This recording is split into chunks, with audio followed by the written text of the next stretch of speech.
Chapter 1: The message that ended everything. I still remember the message that ended my marriage.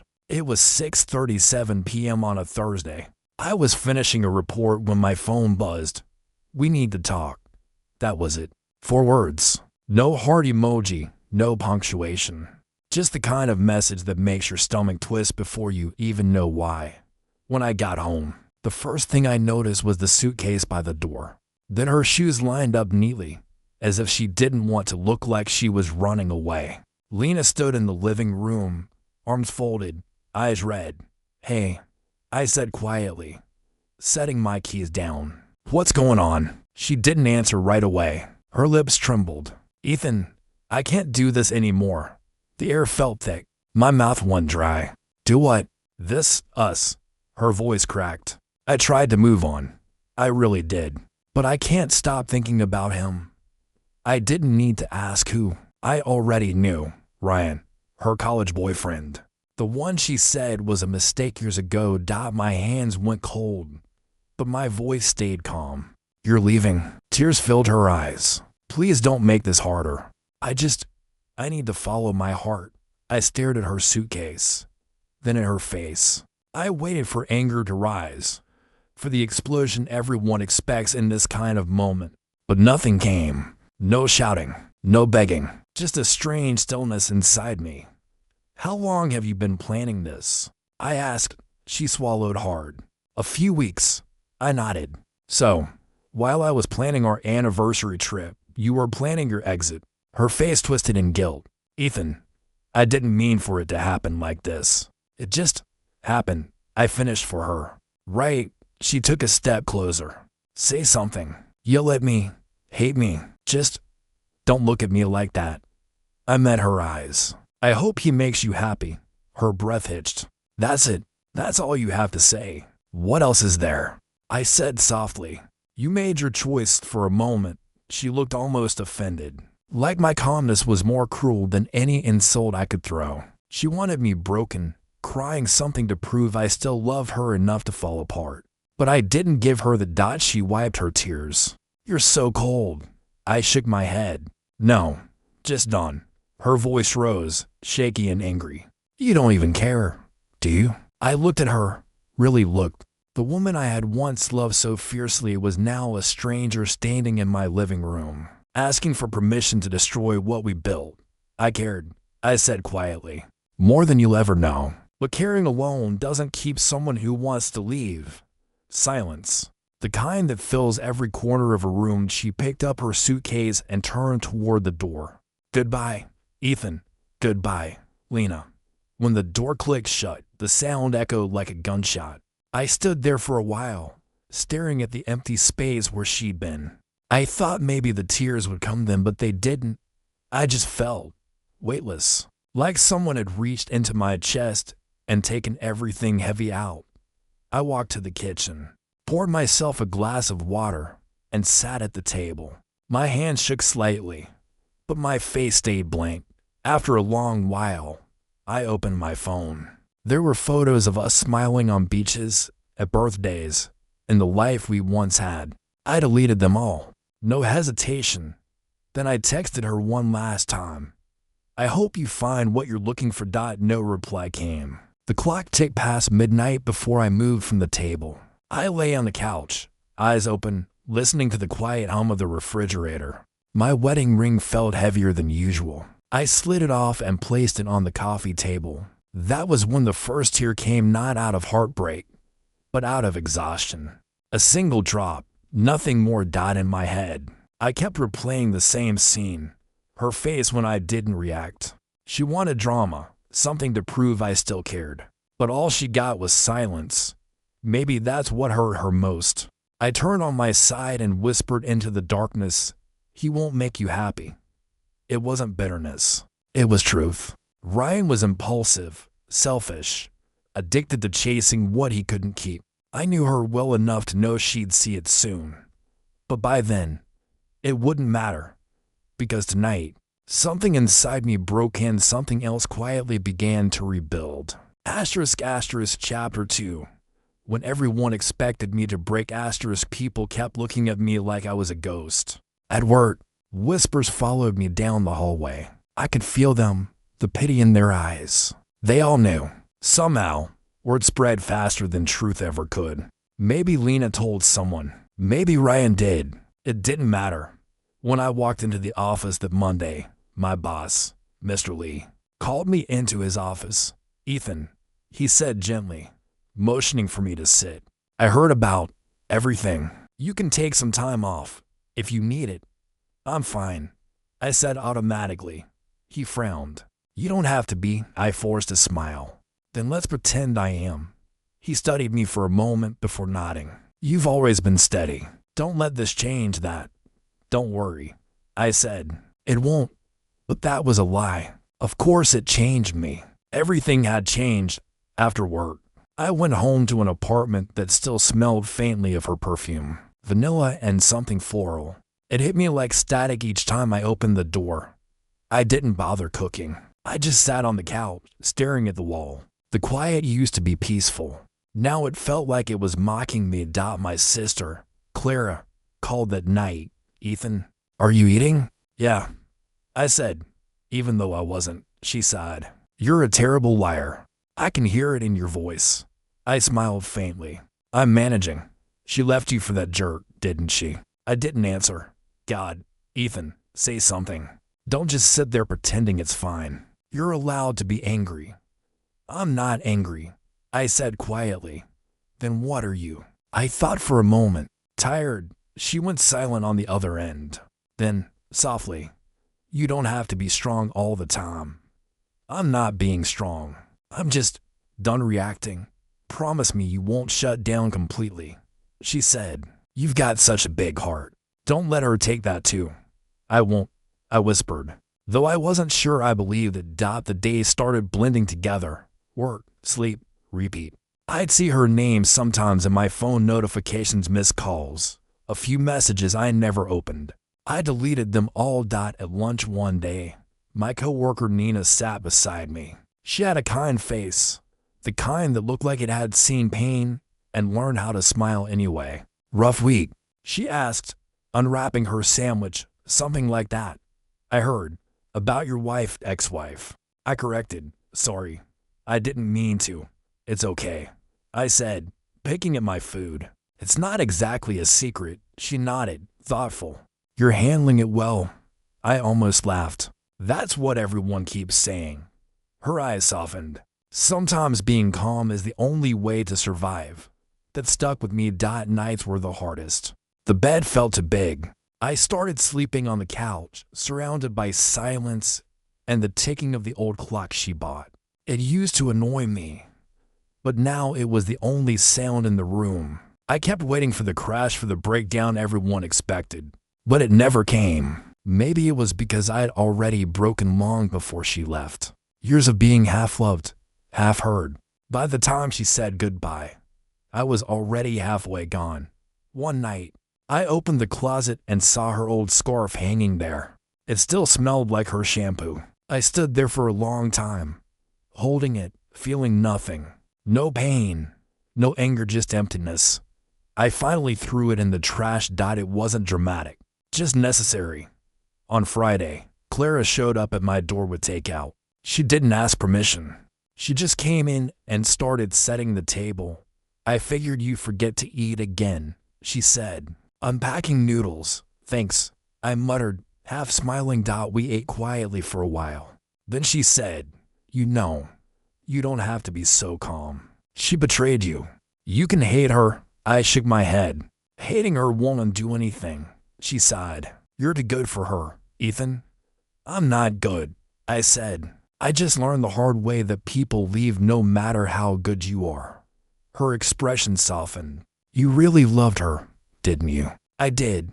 I stared at my plate. "And maybe I still do. But love isn't enough if it's only coming from one side." She reached across the table and squeezed my hand. "Then let her go. Let her regret it." I didn't respond, but inside, something in me agreed. That night, I turned off my phone and sat on the balcony. The city lights flickered below. For the first time, I realized how quiet peace could be, not the comforting kind, but the kind that comes after destruction. I whispered to the dark sky. You left, but you didn't take me with you. The wind carried the words away. Soft and final dot, and for the first time since she left, I didn't feel weak. I just felt free. Chapter 3. Her guilt begins to speak. Gets started with a missed call. Then another. And another. 3 calls in one night. Same number. Same name, Lena. I stared at my phone for a long time, watching it vibrate on the table. I didn't pick up. The 4th time, it stopped ringing and a message appeared. Ethan, please. I just need to talk. I locked my screen and set the phone face down. I wasn't ready for whatever she wanted to say, but curiosity is a dangerous thing. The next morning, I opened my email and there it was, her name again. The subject line read, I'm sorry. I almost deleted it. Instead, I opened it. I know I don't deserve to ask how you are. Ryan and I, it's not what I thought it would be. I made a mistake. I just wanted you to know I'm sorry. You didn't deserve how I treated you. I read it once, then again, then deleted it. It didn't make me feel better. It didn't make me feel worse. It just confirmed what I already knew. She was starting to see what she'd thrown away. The weekend, I went out for coffee for the first time in weeks. I sat in the same corner booth we used to share. I was halfway through my drink when I heard her voice. Ethan. I looked up. There she was. She looked thinner, paler, but still achingly familiar. Her eyes were rimmed red, like she hadn't slept. I stayed seated. Lena. She hesitated, then slid into the seat across from me. You look different. I guess peace does that. Her lips parted, but no words came out. Finally, she said, I thought you'd be angry. I said softly, just quietly. She fidgeted with the cup in her hands. I didn't plan to run into you. I was just in the area, right? I gave a small smile. Of course. She looked up, eyes glassy. You're not even going to ask how I am. I already know. I said, you wouldn't be here if you were doing fine.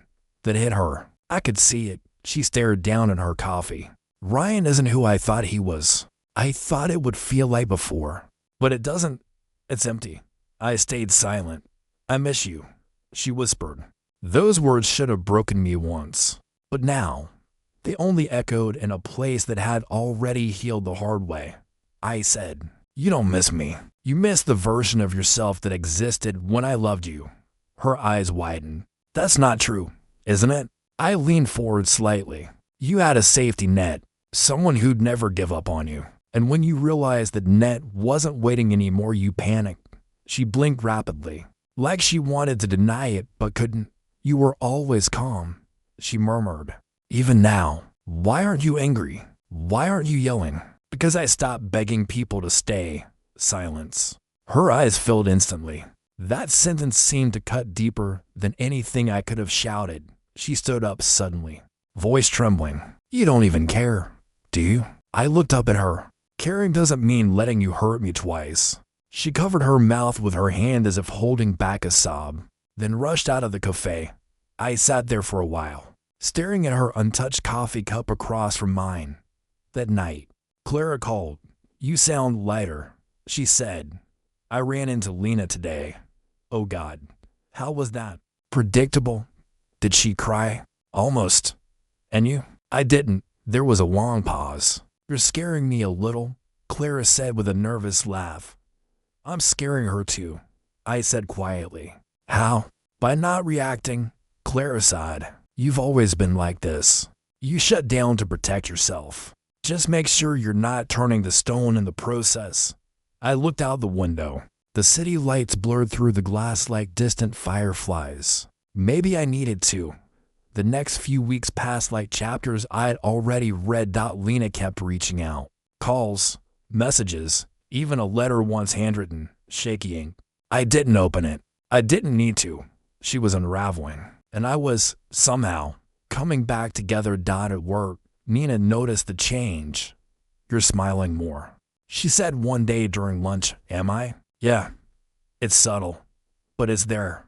I shrugged. Maybe I'm finally okay with being okay. She smiled softly. That's the best kind of recovery. Her kindness was effortless, not forced. She didn't pry, didn't ask questions, just offered company without expectation. It felt safe. One evening, I came home and found another message from Lena. I still can't sleep. Everything reminds me of you. I wish I could undo it. I stared at the words, then typed a single reply. We all wish we could undo something. Then I put my phone away and went for a walk. The air was cold, and the streets were quiet. For the first time since she left, I realized I wasn't walking away from something, I was walking towards something new. Her guilt had finally started to speak, but I had no intention of answering. Chapter 4. Rumors of her fall. It was a Tuesday morning when I first heard about her. I was in the break room at work, stirring my coffee, when Daniel, an old friend of Lena's, walked in. We weren't close, but we knew each other enough for polite small talk.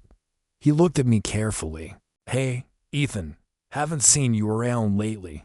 Busy, I said simply. He hesitated. You ran into Lena last week.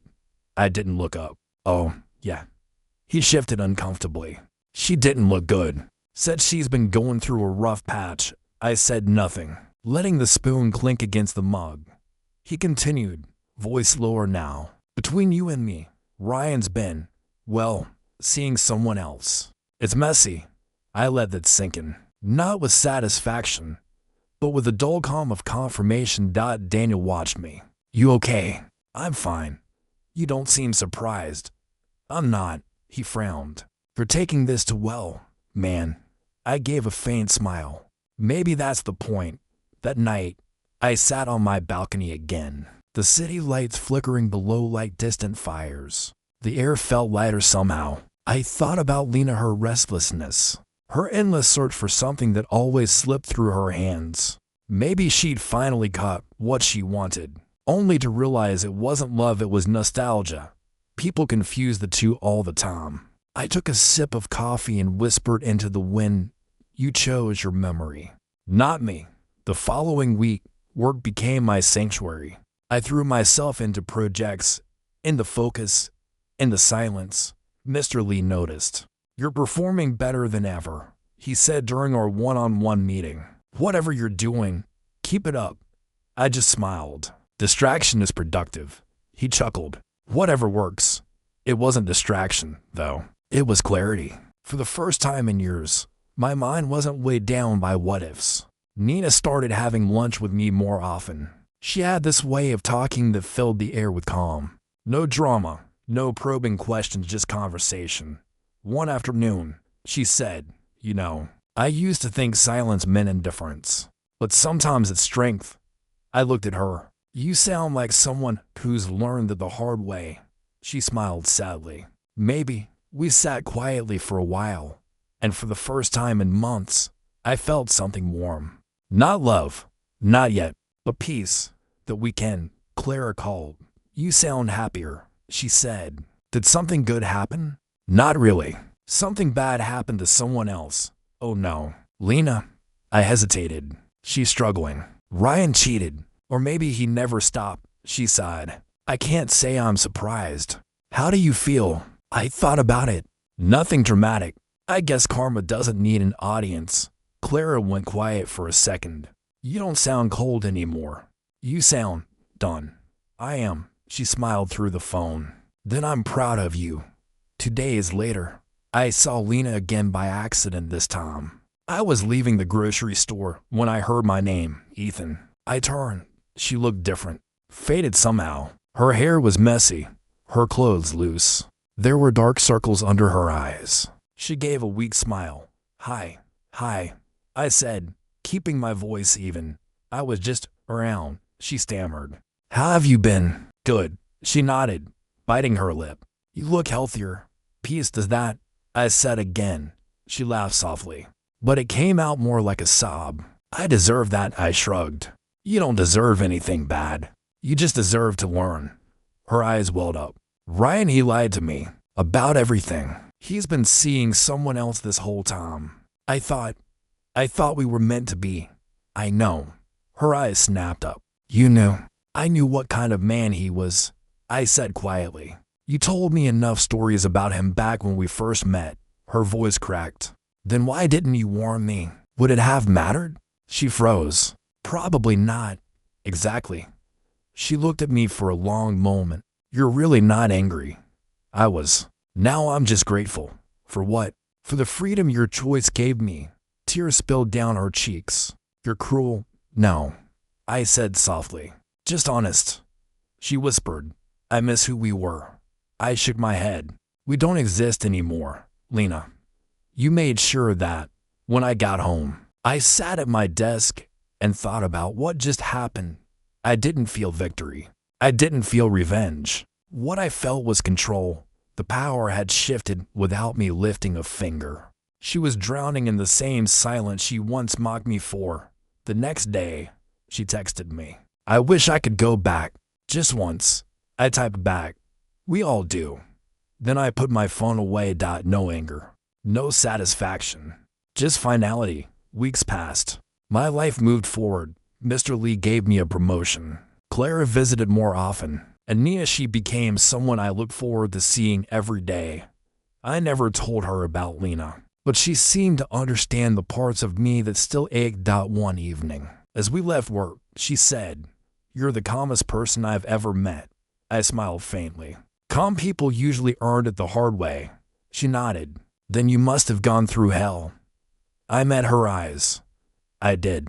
But I built something there too. What's that? Peace. Later that night, as I sat alone on my balcony again, I received one last message from Daniel. Just thought you should know Ryan's engaged to someone else. I stared at the screen for a few seconds, then typed back, Thanks for telling me. And that was it. No anger, no bitterness, just a quiet sense that the storm had finally moved on. Chapter 5. The visit. The first knock came on a Sunday morning. It was soft at first, hesitant. The kind of knock that carries guilt. I almost ignored it, assuming it was a delivery. But when it came again, 3 slow taps, I knew. I opened the door. Lena stood there. Rain fell behind her, soaking her hair flat against her face. She held no umbrella, no bag, just herself, shivering, fragile, and strangely quiet. Can I come in? She asked. I stepped aside without answering. She walked in slowly, her eyes wandering around my apartment as if she were walking through a memory she didn't belong to anymore. You kept it the same, she murmured. Didn't need to change it, I said. She turned to me, eyes tired. You're always like this, calm. Still, would you prefer anger? She looked down. No, that's what scares me. I made her tea, mostly to give myself something to do. She sat on the edge of the couch, clutching the cup with both hands, like someone trying to hold warmth that kept slipping away. I didn't plan to come here, she said quietly. I know. I just didn't know where else to go. I leaned against the wall, watching her. You have friends. They don't look at me the way you do. How's that? Without judgment, I let the words hang in the air. She took a sip, then sighed. You must have heard about Ryan. I did. Her lip trembled. He proposed to someone else last week. I said nothing. She forced a small laugh. Guess I got what I deserved. I didn't correct her. She put the cup down and looked around again. It's quiet here. It always was. I used to hate that.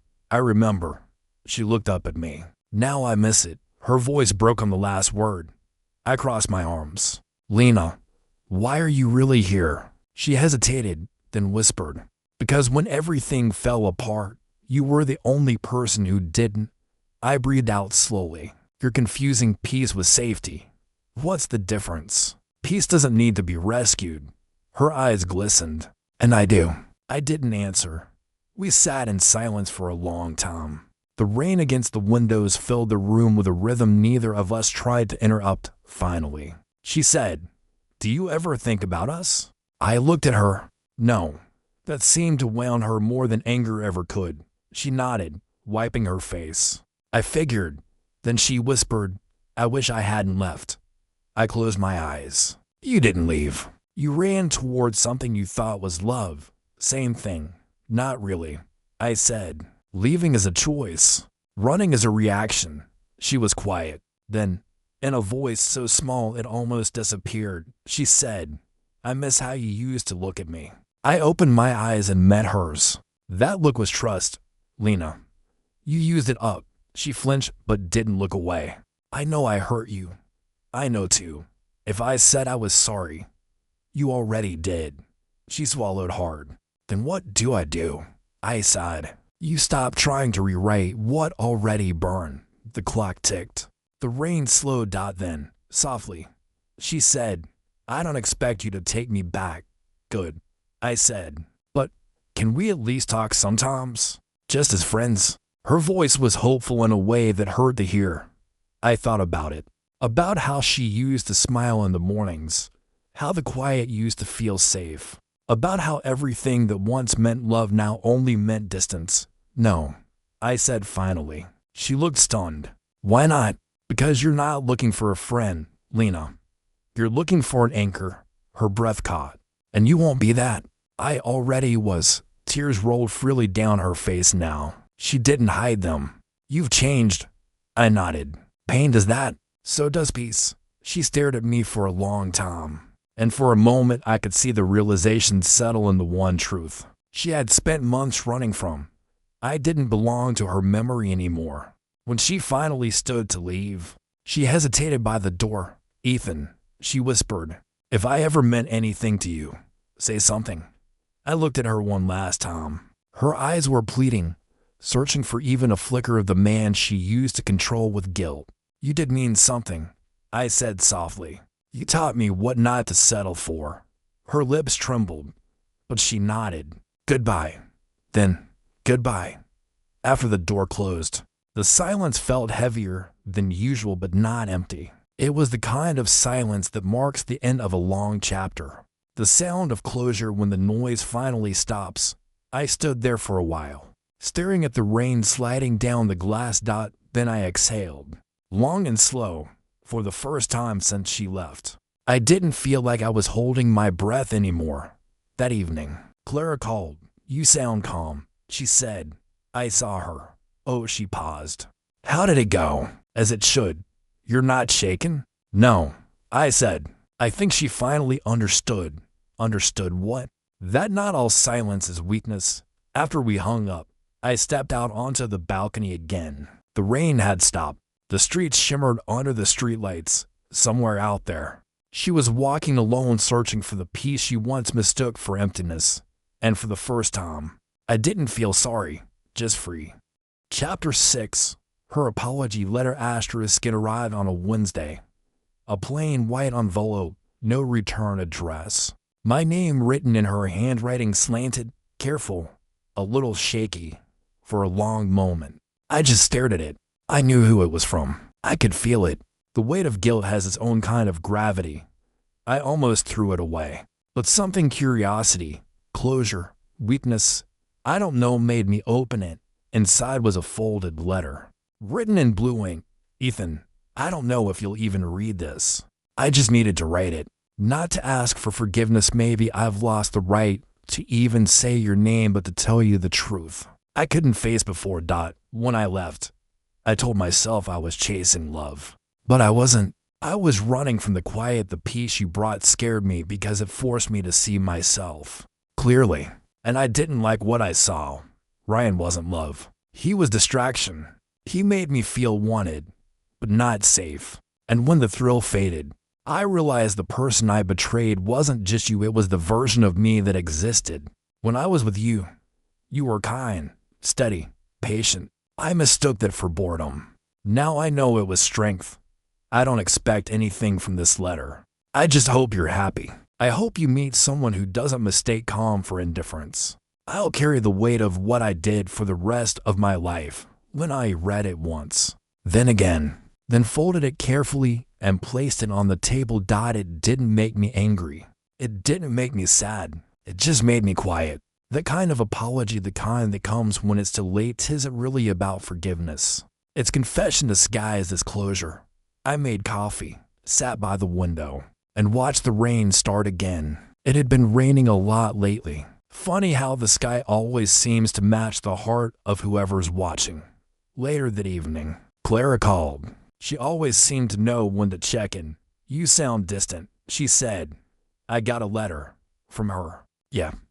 "Did she finally say she's sorry?" "In her own way, and I believe her." Clara was silent for a while. Then she said, "That doesn't mean you have to open that door again." "I know," I said. "I'm not planning to." "Good," she said softly. "You've come too far to go back." "I'm not going back," I murmured. "I'm just letting the echoes fade." That night, I couldn't sleep. Not because of pain, but because of peace, the kind that hums quietly when you realize the storm finally passed. I thought about her words. "I'll carry the weight of what I did," and I realized I no longer carried mine. She had finally picked up her half of the burden. The next morning, I saw her again. It wasn't planned. I was walking through the park on my way to work, and she was sitting on a bench, staring at the lake. She didn't see me at first. I could have walked away. I almost did, but something, maybe closure, made me walk over. She looked up, startled. "Ethan." "Morning," I said simply. Her eyes softened. "You read it?" I did. "Did it mean anything?" "It meant you're finally honest," I said. "With yourself." She smiled faintly, a sad kind of smile. "That's more than I deserve, maybe," I said. "But it's enough." She looked down at her hands. "I don't know how to live with this guilt." "Then stop calling it guilt," I said. "Call it growth." She blinked at me, surprised. "You make it sound easy." "It's not," I said, "but it's better than staying broken." We sat there quietly for a while. The sound of water lapping against the edge of the lake filled the silence between us finally. She said, "Do you hate me?" I thought about it. "No." "Why not?" "Because hate is just another kind of attachment," I said, and I let go. Her eyes filled, and she nodded. "You always were better at endings." "No," I said softly. "I just learned how to stop rewriting them." She looked away, tears slipping down her cheeks. "I'm glad you're doing okay." "I am," I said. "For the first time in a long while." She stood, hesitating. "Maybe someday I'll forgive myself. Maybe someday." "You will." She smiled, small and trembling, and walked away. I watched her go until she disappeared down the path, swallowed by the morning fog. Later that day, I put her letter in a drawer, not to keep it, but to remind myself how far I'd come. Some people hold on to pain as proof they've been wronged. I held on to peace as proof I survived. That night, I wrote something back. Not to send, just to say what I needed to say. For me, Lena, I don't forgive you. Because there's nothing left to forgive. You did what you did, and I lived through it. That's enough. You don't owe me peace. I found it myself. Be well. Ethany folded it, placed it beside hers, and closed the drawer. The chapter was over, and this time, I didn't need her to know it. Chapter 7. The new beginning. I never thought a new beginning would feel this quiet. It wasn't fireworks or grand gestures. It was the way the sunlight fell through my window in the morning, warm and steady. The way the city hummed softly outside, as if nothing had changed and everything had. I started noticing small things again. My coffee tasted better when I made it myself. My steps lighter on the streets. My thoughts no longer tangled with memories of her. Nina called one afternoon. "Hey," she said, voice cheerful. "Want to grab lunch?" "Sure," I said. I could use the company. We met at the little cafe near my office. She waved when she saw me, smiling like she'd always been part of my mornings. "Hey," I said, sliding into the booth. "Hey yourself," she replied. "You seem different." "I am," I said. "Calmer, I guess. Or finally awake," she teased. I laughed softly. "Maybe both." We ordered food, and for the first time in a long while, the conversation wasn't shadowed by anyone else. No ghosts, no guilt. Just us, talking about books, movies, small annoyances, and dreams. Later that week, I went home to an apartment that finally felt like mine again. I'd cleared out all remnants of her, not in anger, but in understanding. Objects weren't memories anymore. They were just things. I sat on the balcony, looking at the city lights, and felt a strange weight lift from my chest. It wasn't pain. It wasn't sorrow. It was something quiet, or something I hadn't allowed myself to feel for years. Freedom. Clara called again that evening. "You sound happy," she said. "I guess I am." I admitted. "Good," she said. "You deserve it." "I'm learning that now," I said softly. "You're moving on." I am," I said. "Not forgetting, not pretending, just moving forward." A few days later, I received a message from Lena. "Ethan, I hope you're finding your peace. I've started trying to find mine." I stared at the screen. For a moment, old emotions surfaced: the weight of betrayal, the sting of absence, but they passed quickly. I typed back, "I have." And that was it. Weeks passed. Life returned to a rhythm that wasn't defined by loss or longing. I started running in the mornings. The air felt colder but cleaner. I ate better, slept better. I smiled more often, even when I was alone. Lena and I started having regular lunches. She laughed easily now, not cautiously. There was comfort in her presence, the kind that didn't require explanation. One evening, we were walking home from the cafe. "You've changed," she said quietly. I looked at her. I had to. I was stuck in someone else's past. And now I'm ready for my own future. Her smile lingered. "Good. You deserve it." A month later, I ran into Lena one last time. She was sitting in a park, notebook in hand, writing. She looked up when she saw me, startled but not panicked. "Ethan," she said softly. "Hi," I replied. "You look happy," she said. "I am," I said. "Finally," she nodded. "I see that now. I'm sorry for everything."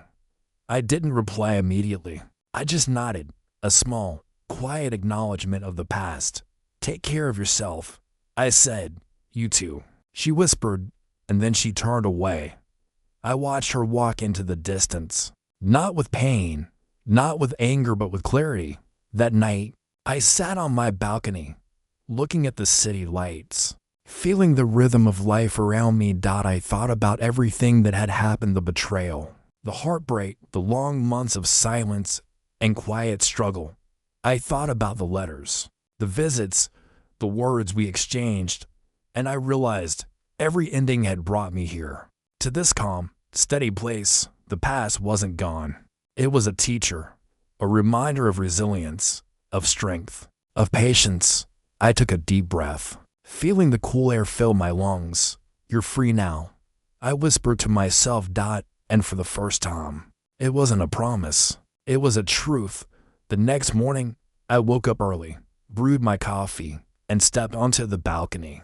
The city was quiet, the sun spilling gold over the skyline. Lena called. "Ready for lunch?" "Always," I said, smiling. Life was simple. Life was mine, and I was ready to live it fully. Chapter 8: The Final Closure. It was a quiet Sunday afternoon when the final closure arrived. I was rearranging books on my shelf when my phone buzzed. A message from Lena. I hesitated, thumb hovering over the screen. "Ethan, I saw Ryan today. I realized I never understood what I had with you until it was gone. I don't expect anything from you. I just wanted to tell you."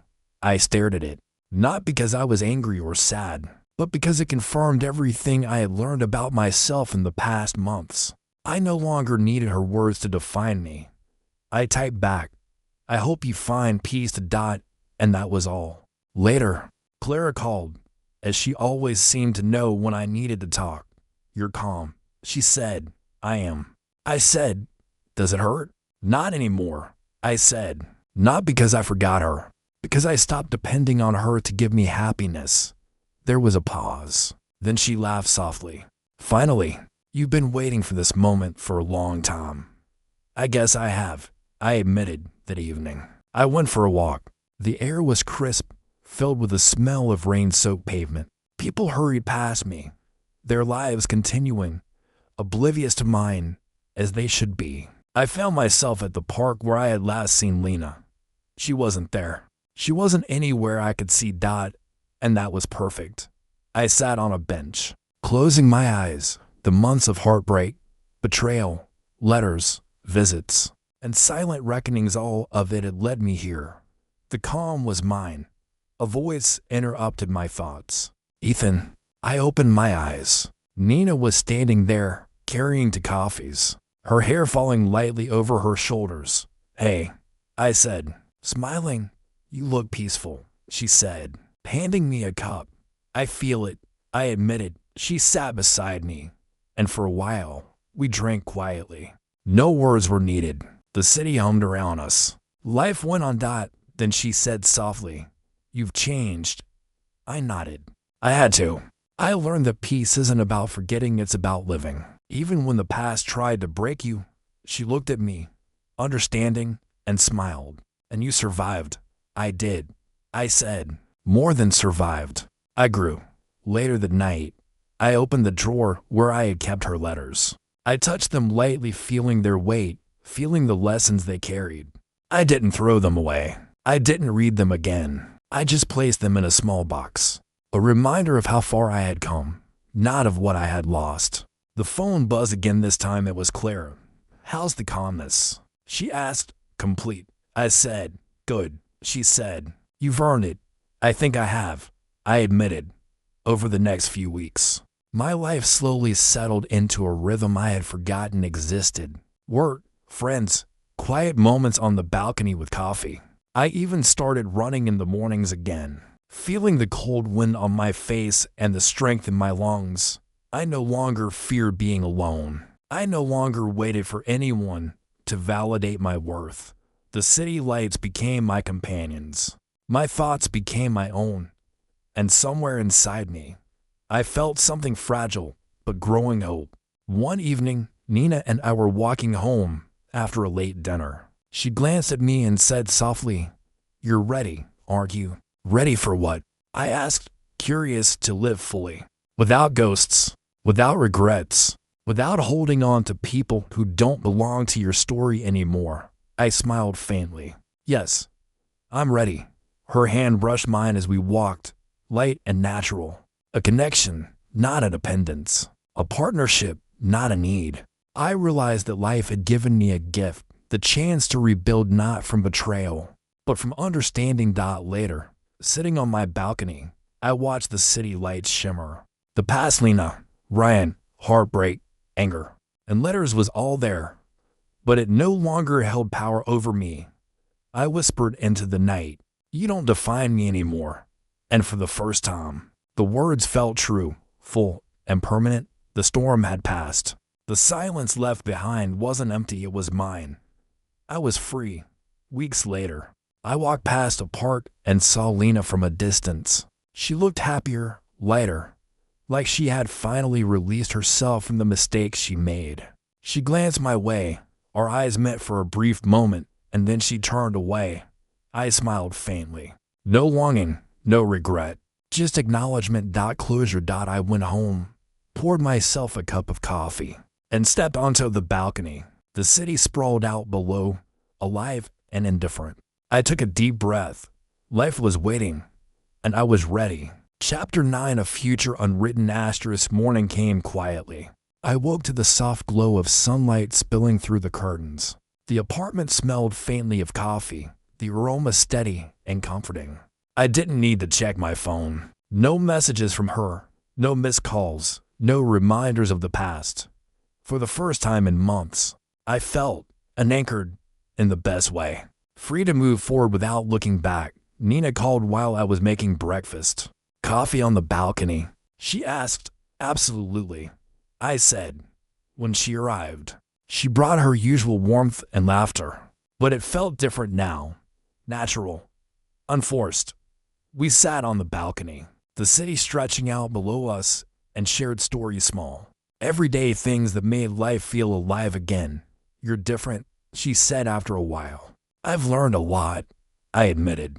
About patience, about letting go, about being myself. Sounds like growth, she said. Smiling feels like freedom, I said. Later that afternoon, I walked through the park I'd once shared with Lena. The memories were there, but they no longer held me captive. I passed the same bench where we had sat months ago and felt a strange kind of gratitude. Gratitude for the lessons, for the pain that pushed me to understand myself, for the strength I had discovered in silence. A small smile touched my lips. When I got home, Clara called. "How's my favorite survivor?" She teased. "I'm good," I said. "Better than good, actually. That's what I like to hear." She said, "You're ready for anything now." "I think I am," I said, leaning back in my chair. "You deserve happiness," she said softly, "and I'm going to find it," I replied. That evening, Nina and I walked home together, the streets glowing under lamplight. "You ever think about the past?" she asked quietly. "Sometimes," I admitted, "but it doesn't define me anymore. It just reminds me who I am and what I want.